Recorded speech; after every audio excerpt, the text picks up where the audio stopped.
You can just give thumbs up. Good morning and welcome to Questions for Lawyers. I'm your host, Jeff Adelman. Hi, Jeff. Hey. How are you? I didn't know anybody was here. No. This is my friend, Bart Ostrzenski, who I've known for almost 20 years. Yeah, we're going in that direction. Yep. Yeah, it's kind of crazy. But we went to law school together at Nova Southeastern University. What is it, Sharks now? Go Sharks? We were Knights, Yeah, but it's Sharks now. I don't know if we're allowed on campus anymore. I tried once, but they at the gate, they're like, dude, Bart, no.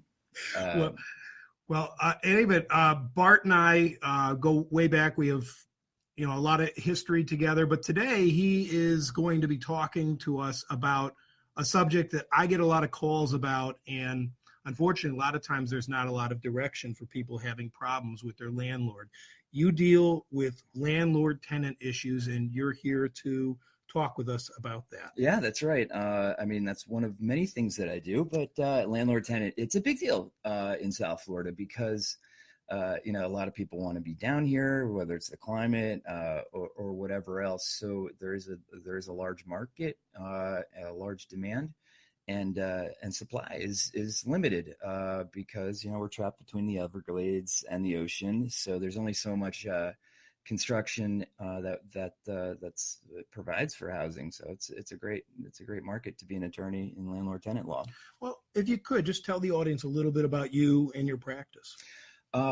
So I started Ostrzenski and Strickland, PA. That's it's the Strickland in Ostrzenski and Strickland's my wife, and shout out to Jamie.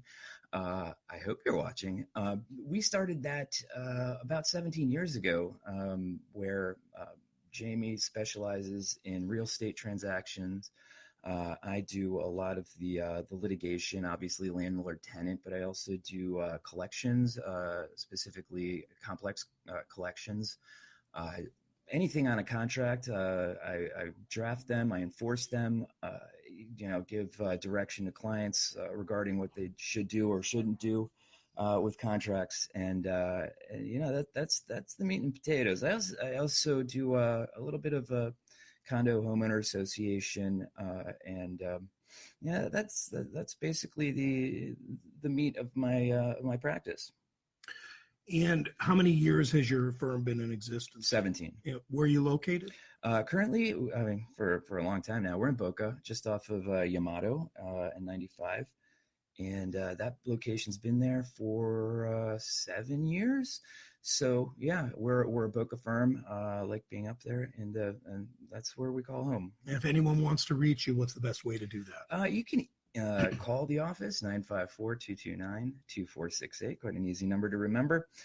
Email me, bart@oslawyers.com, or feel free to swing by 4755 Technology Way. You chose not to put Ostrzenski in the email, the website name. Well, no, yeah. There's a sneaky Z in there that everybody misses. So, yeah. Well, tell us a little bit about the Florida Residential Landlord and Tenant Act. It's a pretty comprehensive act where it sets forth the procedure and the rules for governing landlord and tenant actions, based upon the lease or whether there's not a lease. It runs the gamut on virtually any situation that you might run into regarding landlord and tenant. A lot of people think that landlord-tenant law is completely in favor of the landlord. Do you agree with that? Almost unanimously, each side, whether I'm representing a landlord, whether I'm representing a tenant, they both believe that the other side has the upper hand when it comes to the Florida statute, which is codified in Chapter 81 in the Florida statutes. If you so choose to want to take a look. You continue. No, you're you were asking. You're the host. Well, I know, but I shouldn't have jumped in there. I got ahead of myself a little bit because you were talking about Chapter 81. What is Chapter 81? Well, it's divided into several sections. The meaningful ones for my practice are Section 1 is non-residential tenancies, and the second section, which is our topic today, is residential tenancies. So that's basically what what I look at as far as the statutes go. And if someone's watching out there and they are having a problem with their landlord, you actually do represent tenants as well, correct? Oh, of course, yeah, and both sides. There's real problems that may come up on both sides, and one is very close to the other in that the same rules apply. So I don't find it odd or anything that would prevent me from doing that, because it's largely, dealing with rules that apply to both sides, pretty closely. Now, as far as I know, the rules are pretty strictly construed. Is that true? Absolutely. I mean, just like most statutes that we have in Florida, it is strictly construed, and that really is the thing that trips up most people. It's amazing to me that whether you're a landlord, you have an investment property down here, you want to make some income. First, there's the expense of buying the place, and then setting it up for renting, and not really knowing what is applicable in Florida as far as the rules and regulations, and really the procedural elements of the act.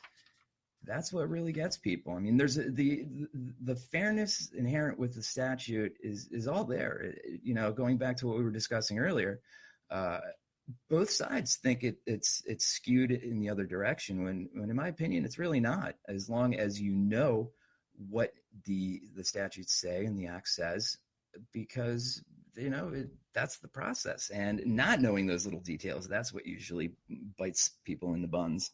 Let me run a scenario by you that I'm sure you've heard 100 times. Mm-hmm. Somebody's air conditioning unit breaks. They call the landlord. The landlord's not getting back to them in time, or in terms of timely, I should say, or they don't get back to them at all. Mm-hmm. For a tenant like that, what's the first thing that they should do? Well, I mean, the first thing you should do is identify what the problem is. Have somebody come out. Why is the AC not working? Is it simply a filter issue where you can go to Walmart, Target, whatever, get a filter? You're done. You don't have to deal with calling the landlord, and for such a small expense, it's worth it. But if it comes down to something mechanically that's required to get it repaired, take note of it. Get an estimate. Send it to the landlord. Look at the lease, which I'll probably get into in much more detail with regard to the lease, because most tenants don't read them. So in the lease, there's probably going to be a notice provision. Where do you send this? How do you talk to them? How do you get that information to the landlord so they even know that there's a problem? That's the first step. The second step is seeing whether or not they do anything. If they ignore you, you note that. Whether email back and forth, text messages, take screenshots of your texts, keep the emails, print them even. So you can have a date certain as to when you contacted the landlord, what the problem is, and whether or not they did anything about it. So that's the first step. So again, the lease is also going to determine remedies for you, because if the landlord doesn't do anything, that's a breach of the lease. Right. So that leads to, how many times does the tenant have to tell the landlord what's wrong with the AC, what could be happening there. And if the landlord doesn't react in a timely or reasonable manner, you're looking at a potential claim for a breach of lease, which, as I said earlier, you want to keep that all in writing in case they don't do anything and the repairs linger. Well, in that scenario where the tenant is in the right, mm-hmm. Still the worst thing the tenant could do is just to up and leave, right? Oh, yeah, never up and leave. Again, this is going to be something that I go back to very, very frequently, is the lease. You have agreed to stay at this place for a certain term, whether it's a year, 2 years, 5 years, 6 months. You've agreed to be there and you've committed to that time. So you can't just up and leave, because you may be responsible for damages in the form of unpaid rent, among other things like attorney's fees, if the landlord so chooses to take it to court and try to seek reimbursement of those unpaid months of rent and so on. So getting back to the scenario with the AC unit and the landlord is not being responsive, there are remedies probably in the lease, but also in the statute where you have to send a special notice letter. Isn't that correct? That is correct. And usually most decent leases address that fact, where if you send written notice to the landlord doesn't do anything, the proper method is not just up and moving. The proper method is filing a lawsuit, and which brings me to venue. You have to file suit in the court that's closest to the property. So you file suit, you call them into breach of contract. Usually there's a notice provision within the lease, which gives the landlord the opportunity to cure the defect or breach. Typically that's, something like that could be 10 days, 20 days, 30 days. And after that point, that's where you have the option of filing suit for breach of contract, breach of the lease, of course, where you can have the remedy of getting out of there. Most actions, whether it's on the landlord or tenant side, pursuant to the act, also provide for prevailing party attorney's fees. And one disclaimer that I forgot to mention before we got here: I'm not giving you legal advice. I'm telling you generalities. So preface every comment, every sentence I say with, for the most part, and get a lawyer. No, Bart's not your lawyer unless you sign a contract, and neither am I, if I wasn't clear about that before. Thank you, Bart. Yeah, you're very welcome. You just prevented me a lot of service. So appreciate that bar letter. No bueno. No. Well, so let me ask you this. Are there examples in the statute of the type of letter that you're supposed to send your landlord? There are many forms for many different reasons for breach or whatever the case may be that are required.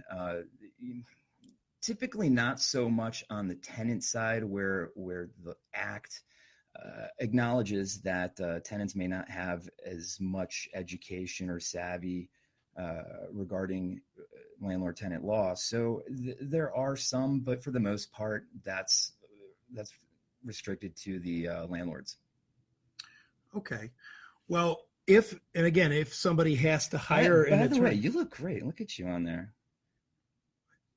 You look great. Oh, stop.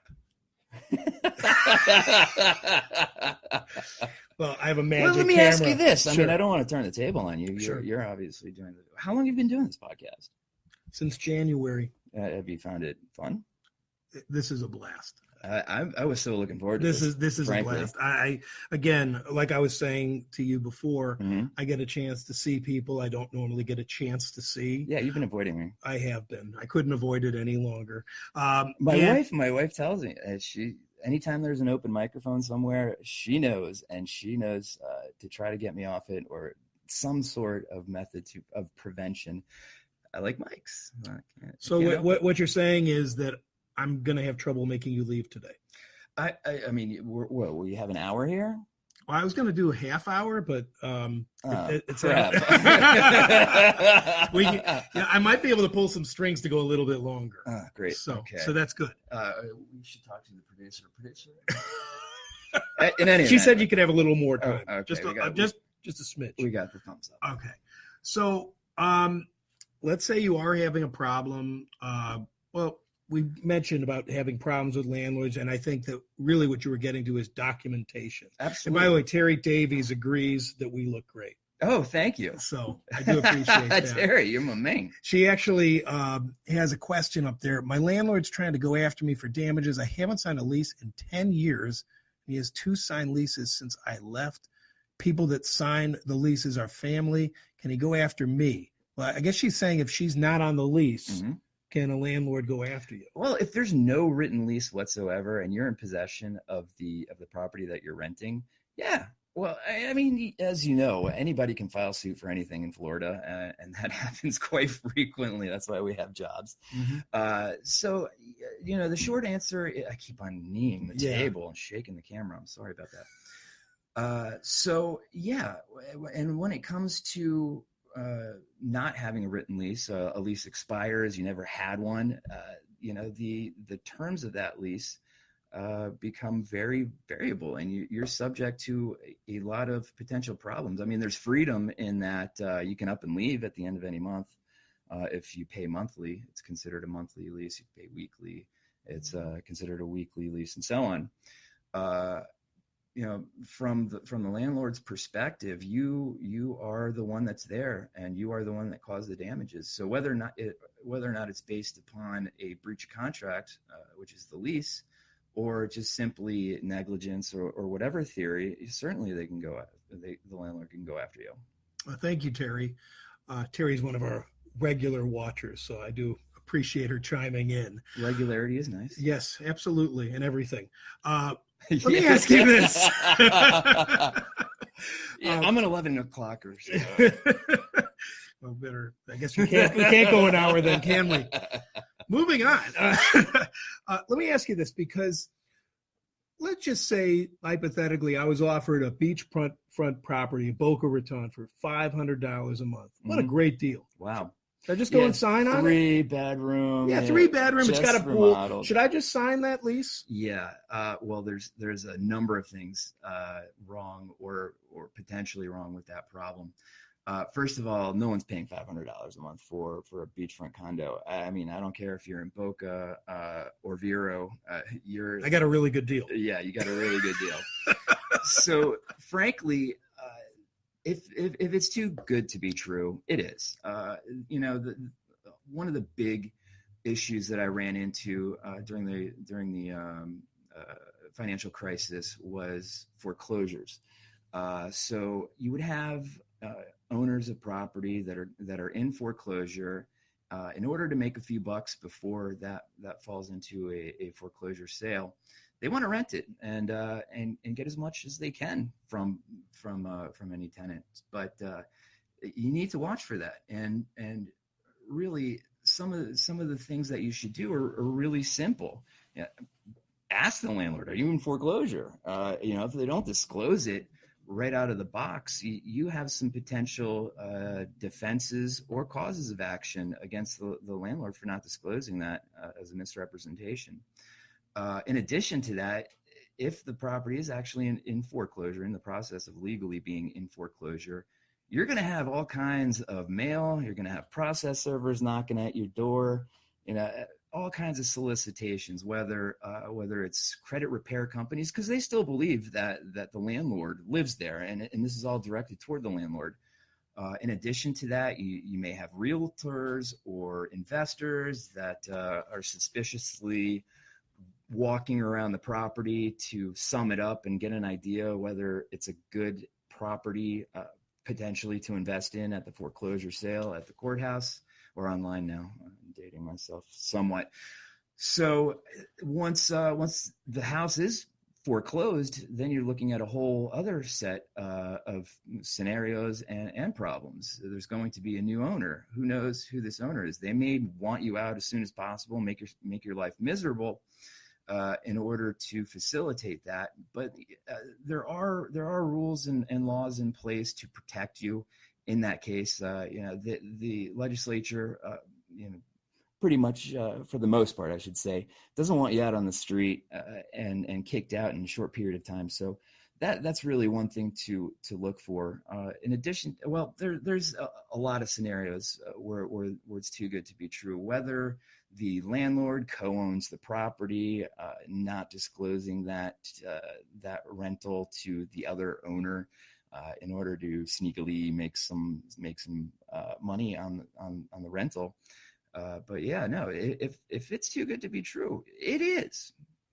If somebody discovers the situation where the property is being disclosed and they being foreclosed and they didn't know about it, can they get out of the agreement? Certainly. I mean, there's no statute right on point regarding that, but I have been in front of a number of judges that believe that that's a misrepresentation that is subject to a breach of the contract, sometimes going as far as fraud, depending upon what the misrepresentation was. So yeah, that does provide for a strong defense as far as entering into the lease agreement. Yeah, if you put that together with a unbelievable rent, in addition to a long term, I mean, any of the incentives in order to get a renter in, you really got to watch out for. Let me ask you this, because I'm sure that some of the people listening or watching are saying, well, the landlord is in a better bargaining position. Obviously, they have more funds than I do. If you could ballpark, what does it usually cost for just a consultation with a lawyer for a matter like this? Well, that varies dramatically from attorney to attorney. For me, I don't charge for a consultation. So that's very nice. I didn't know that. Yeah, no, across the board. I want to meet people. I want to see what their problem is, and give them a general idea of what their position may be, and whether or not it's a good idea to even explore the possibility of litigation. Well, let me ask you this. We've talked a lot about when you're in the situation already, but when you're signing a lease and you're going through the procedure, you're looking over the lease and you're doing the walkthrough, what are some things that you would recommend someone do to avoid litigation altogether? Although that's a great question, Jeff, you skipped over one of the biggest problems that we have as landlord-tenant attorneys, which is the lease itself. Let's start with the lease. I baby steps here, you know Jeff. what I did? It was a compound I'm going to talk question. over you, and I'm sorry. It was a compound question, sustained. But we really should go through the lease first, and then I want to go through the walkthrough with you. Absolutely. You're right. So one of my biggest frustrations with clients, I guess you would call it, is that they don't read the lease. Though that is the Bible, the Quran, the Torah. That is what is the basis of the relationship between the landlord and the tenant. So signing something that's typically 5 to 10 pages that has all kinds of language in there that governs the relationship, that's something you want to read, and frankly, something that you understand. If you're going through the lease and you run into lengthy paragraphs with legal mumbo jumbo, the more legal mumbo jumbo you see there, the more likely that's going to negatively impact you in some regard, because that's where they get you. Whether it's termination policy, whether it's what you get charged on a default, whether you're waiving any provisions that typically come with the rights of a tenant. That's a big gripe of mine. And any of the landlord tenant attorneys out there that practice this, that first, without reading it, that's a problem. But another huge frustration for me is a tenant takes the time to find a lawyer, takes time off of work, whatever the case may be, for a consultation, and then has a problem that we identify. So I strongly suggest that you take some sort of deposit retainer or something in that case, because especially if they've already signed the lease agreement, you're going to be taking a lot of time summarizing provisions of the lease agreement which negatively impact that person, describing exactly how you might get screwed, frankly, in addition to calling the tenant an idiot without calling them an idiot, which we've all gone through. So they're not going to walk out of that feeling good about themselves. One other point I really want to bring up is, even before signing, well, specifically before signing, just have an attorney go through it, please.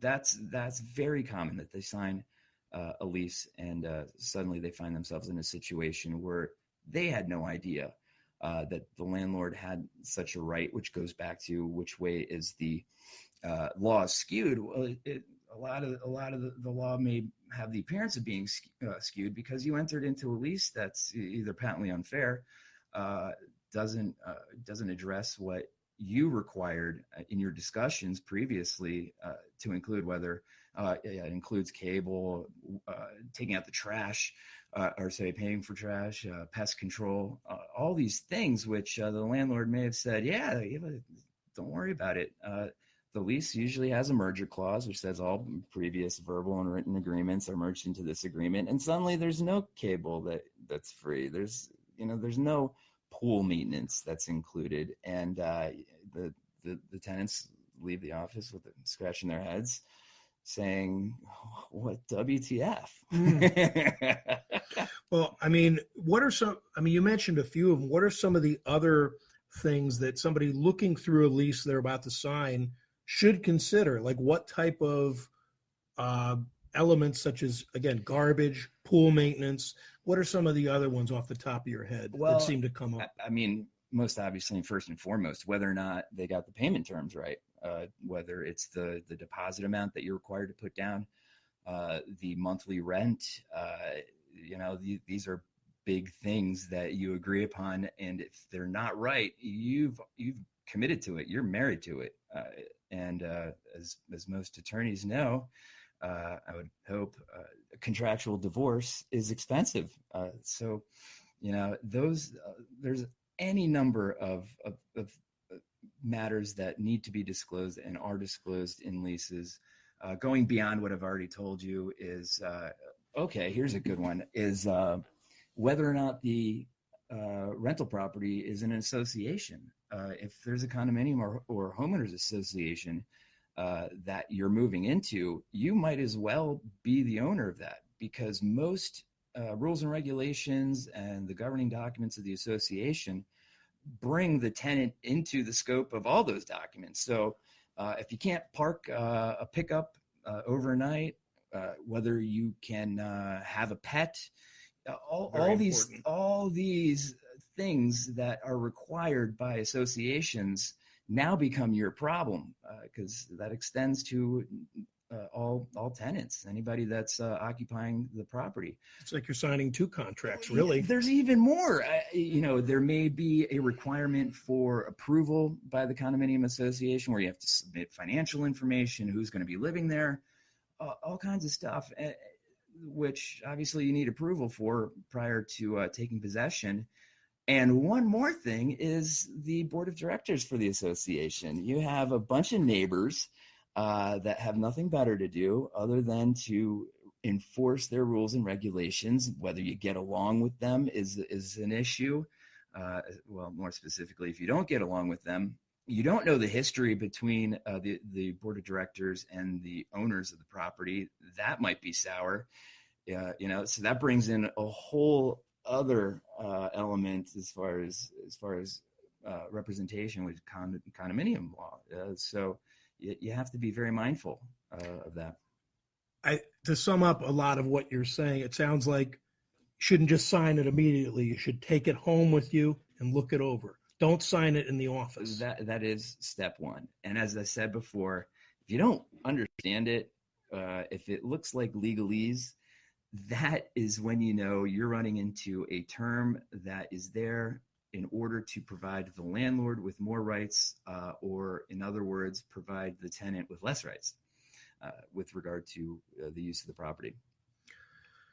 Are there any type of provisions through Florida law that allow some type of cancellation if you have buyer's remorse the next day? Certainly. I mean, if there's something that's patently wrong with the property, there's a roof leak that wasn't disclosed, if there's an ownership issue, look, I've seen situations where a person has rented a property to somebody and they don't have the right to do that. I briefly touched on that before. So certainly there's situations where there is an out and pretty solid basis for getting out. So sure. I guess what I was getting at, like when I have my personal injury cases, there's a 3-day cancellation clause if somebody says, you know what, I don't want to do it. they can cancel the contract. Is there anything like that in a rental lease for property, unless it's specifically stated? No. No. Okay, that's what I. That's my first short answer. Yeah, your first right answer. Oh wow! Whoa, Disregard hey, the rest of the show. Hey, No. yeah. Well, I jumped the gun a little bit before asking about the walkthrough, and you talked to us about the lease. Now, assuming the lease is proper and everything else, you're at the walkthrough point. Yep. What would you tell a potential tenant to do for their walkthrough? Well, this is your last chance to determine whether there's something wrong with the property that needs to be addressed before you actually take possession. Usually landlords will accept the punch list of items that they need to address before moving in. Again, the lease will tell you whether or not you have that ability. But you got to look at the big things. Look at the ceilings to see if there's any wet spots or dark spots that indicates that there was a wet spot at some point. You have to, as silly as it may seem, turn on the hot water. Does the hot water work? Turn on the AC. Does it blow cold air? If there's a heater, see if the heater works. But that's really not applicable. Run, just about everything. If it's a single family home, see if the garage door opens and closes. These are basic, simple things that you can do through a walkthrough that people just, looks good and let's go. But it's almost like a purchase situation where you want to inspect the property, which leads me to my next point, is if there's something that doesn't appear right, this outlet doesn't work, or whatever the case may be, you turn on the water and it's banging like chimpanzees. Mm-hmm. There might be a plumbing issue. So that's when the light should turn on. In one regard, hiring an inspector, a professional inspector that's licensed by the state of Florida, in order to take a closer look at the home, or bail if it's something that is not going to work for you. Going back to not signing the lease prior to review, so on and so forth. That's usually the last step before actually executing the lease. So that's your really your last opportunity to find out the condition of the home and whether you actually even want to take it. Would it make sense for somebody during the walkthrough to actually just preemptively hire an inspector to go with them? I'm not against that at all. I mean, it depends upon how comfortable you are with your ability to spot things. I'm not a plumber. I'm not an electrician. So if I see something that really looks questionable, and I'm not in a position to really diagnose that, certainly an inspector is a valid thing. They're not even that expensive for $100, $200. You could be saving yourself a whole lot of aggression and inconvenience for going back to what we were saying, documenting things that are wrong with the property, giving notice to the landlord, and that whole process. So yeah, it's absolutely. I'm sure you've handled cases involving security deposits not being returned a few times. I think there's a secret society of landlords that make a game out of trying to not refund tenants' deposits. There may be fantasy leagues for all I know, because this is so common. It's ridiculous. But most landlords in this position, okay, maybe not most, but a lot, they don't realize that reimbursing tenants for their deposit, there's a set of circumstances which are very time sensitive in order to have the ability to even make claim to the deposit. They need to send written notice to the tenant at their last known address that they are making claim to your deposit. If they don't do so in 15 days, they have waived their right absolutely to make any claim to the deposit. And here's one of the things that benefits the tenants is that the landlord is required to send that notice to the last known address of the tenant.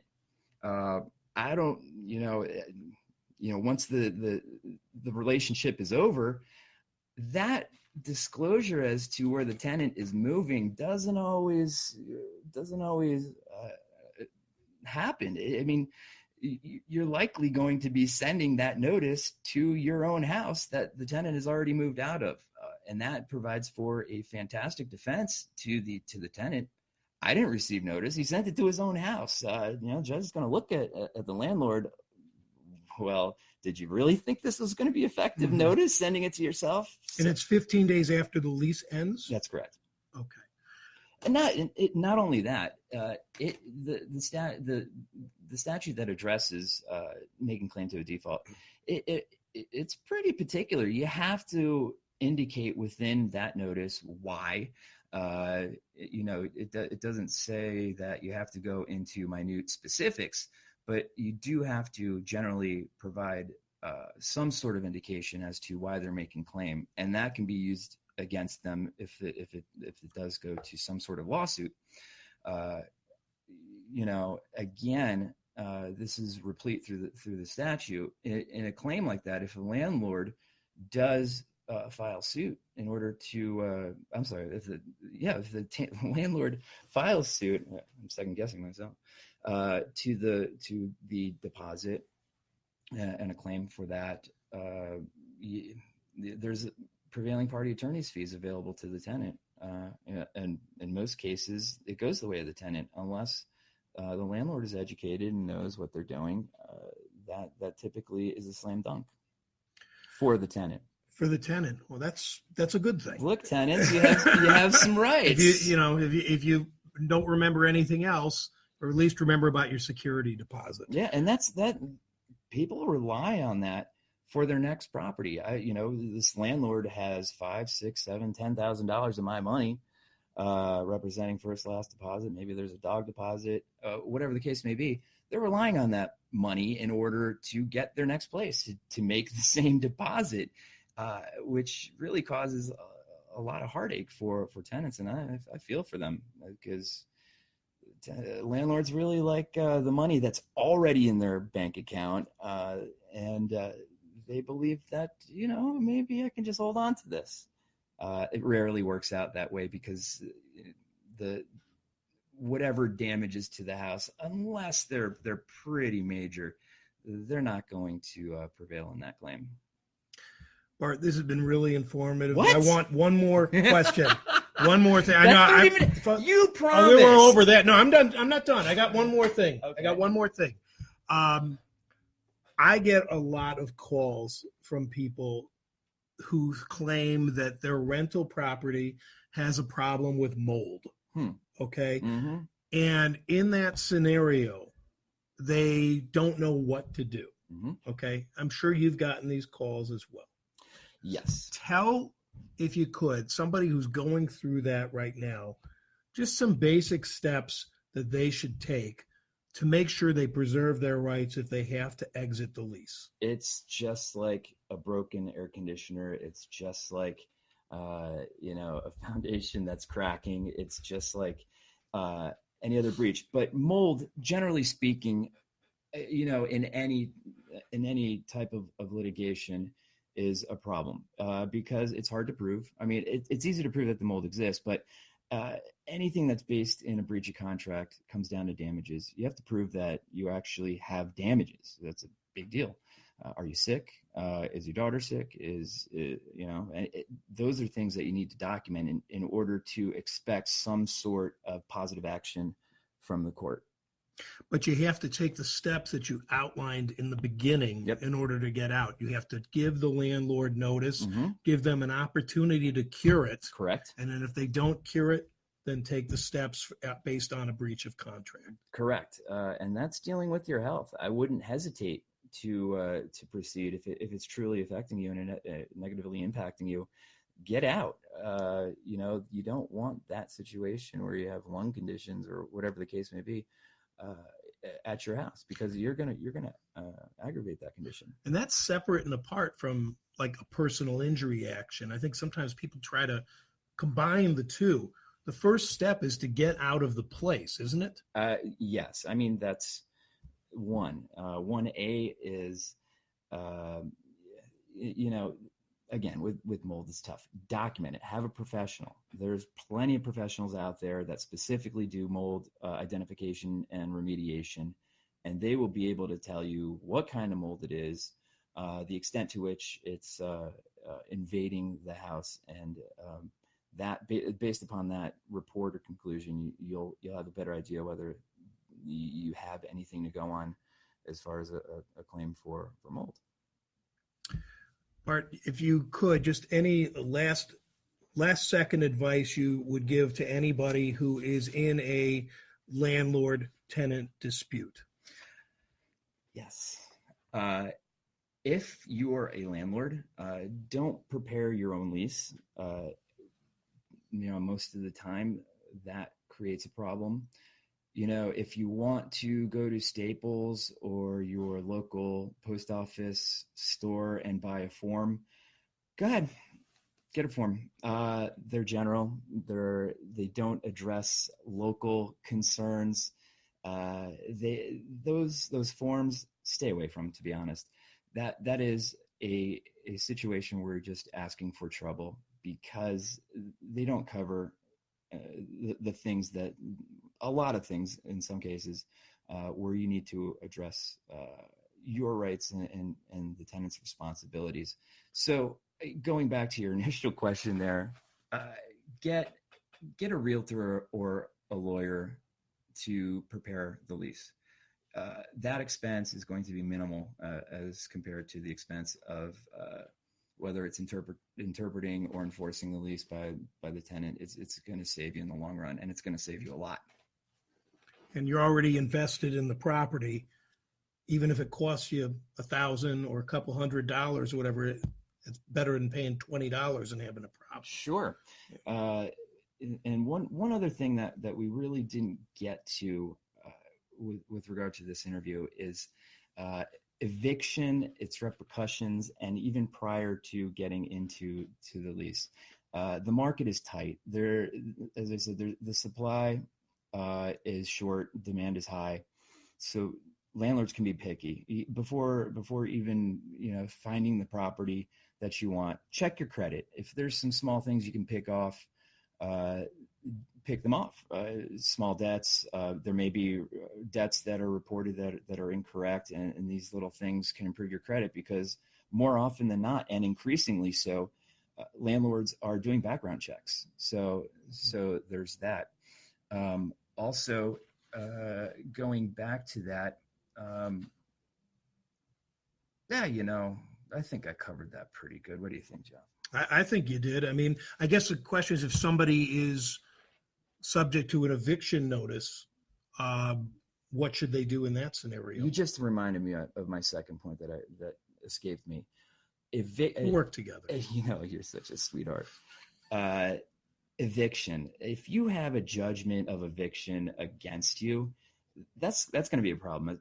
The landlords, as I mentioned, they have progressively gotten more savvy, more educated, and they're doing these background checks. And if they find a judgment of eviction, they're just going to deny you. You're the only thing that they can look at is your history. And if your history has an eviction, you are going to be facing a situation where you're not going to find the place that you want. You're going to be further away from work, school, whatever the case may be, maybe not as a desirable neighborhood.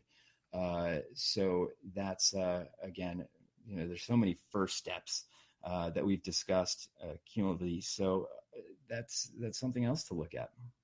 Well, the worst thing you could do probably is just sit on it and hope it's going to go away.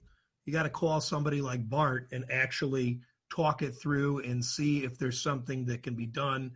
If you did mess up, you can make it a lot worse by not calling somebody and carrying it yourself, because there are things that you can do, even if it's too late for other remedies. But you make it a lot worse by ignoring it. That's why tenants think the law is unfair, because landlords are typically more educated, whether it's through experience of having their rental property for however long. They're going to walk all over you. So that consultation prior to signing anything. That's important. Oh, how much did you say that consultation was again? That's free. It's kind of like the drug dealer scenario. The first bag is free, and they keep on coming back for more. That's how landlord-tenant law is, isn't it? Well, just like it's for me. That applies to me. I like to promote, fairness and so on. So regardless of what the case may be, my initial consult is at no charge. It gives me a little bit of insight as to whether or not I even want to whether or not I even want to retain this person or company, whatever the case may be. And also, give the potential client some reason to believe that I'm competent enough. It's basically informed consent. I'm very much an advocate of that. If you could you tell everybody how they can reach you? Of course. Once again, you can reach Ostrzenski and Strickland. Our telephone number is 954-229-2468. You can email me at bart@oslawyers. You can usually flag me down at a local Dunkin' Donuts getting a large iced coffee. Yeah, indeed. And I'm looking forward to talking to you. Any lawyers watching that have this issue come up and they're not really in the business of landlord tenant, give me a call. I'd be happy to help. And if it's something that's not in your arena or something that you're not comfortable with, give me a call. Bart, always good seeing you, man. Thanks so much for coming on. I really like this idea of the podcast. We'll do it again. Yeah, sure. We will definitely have to do it again. Again, my name is Jeff Adelman, and this is Questions for Lawyers. And my name is Lawyers. Bart Ostrzenski. And this is Bart Ostrzenski. And we've had a great time speaking with you. Wish all of you a very happy Thanksgiving. If you have any questions after the show, you can reach me anytime at 954-341-2777 or email me at jeff@adelmanlawyers.com. Be well, everyone. Come on, hit the button already. Stuck. Wow, you're a pro. Oh, no. Hang on a second. Okay. See, we went through the whole Welcome show without back for our second segment of interview with Bart. I think I'm going to have to do it the old-fashioned way. Oh, no.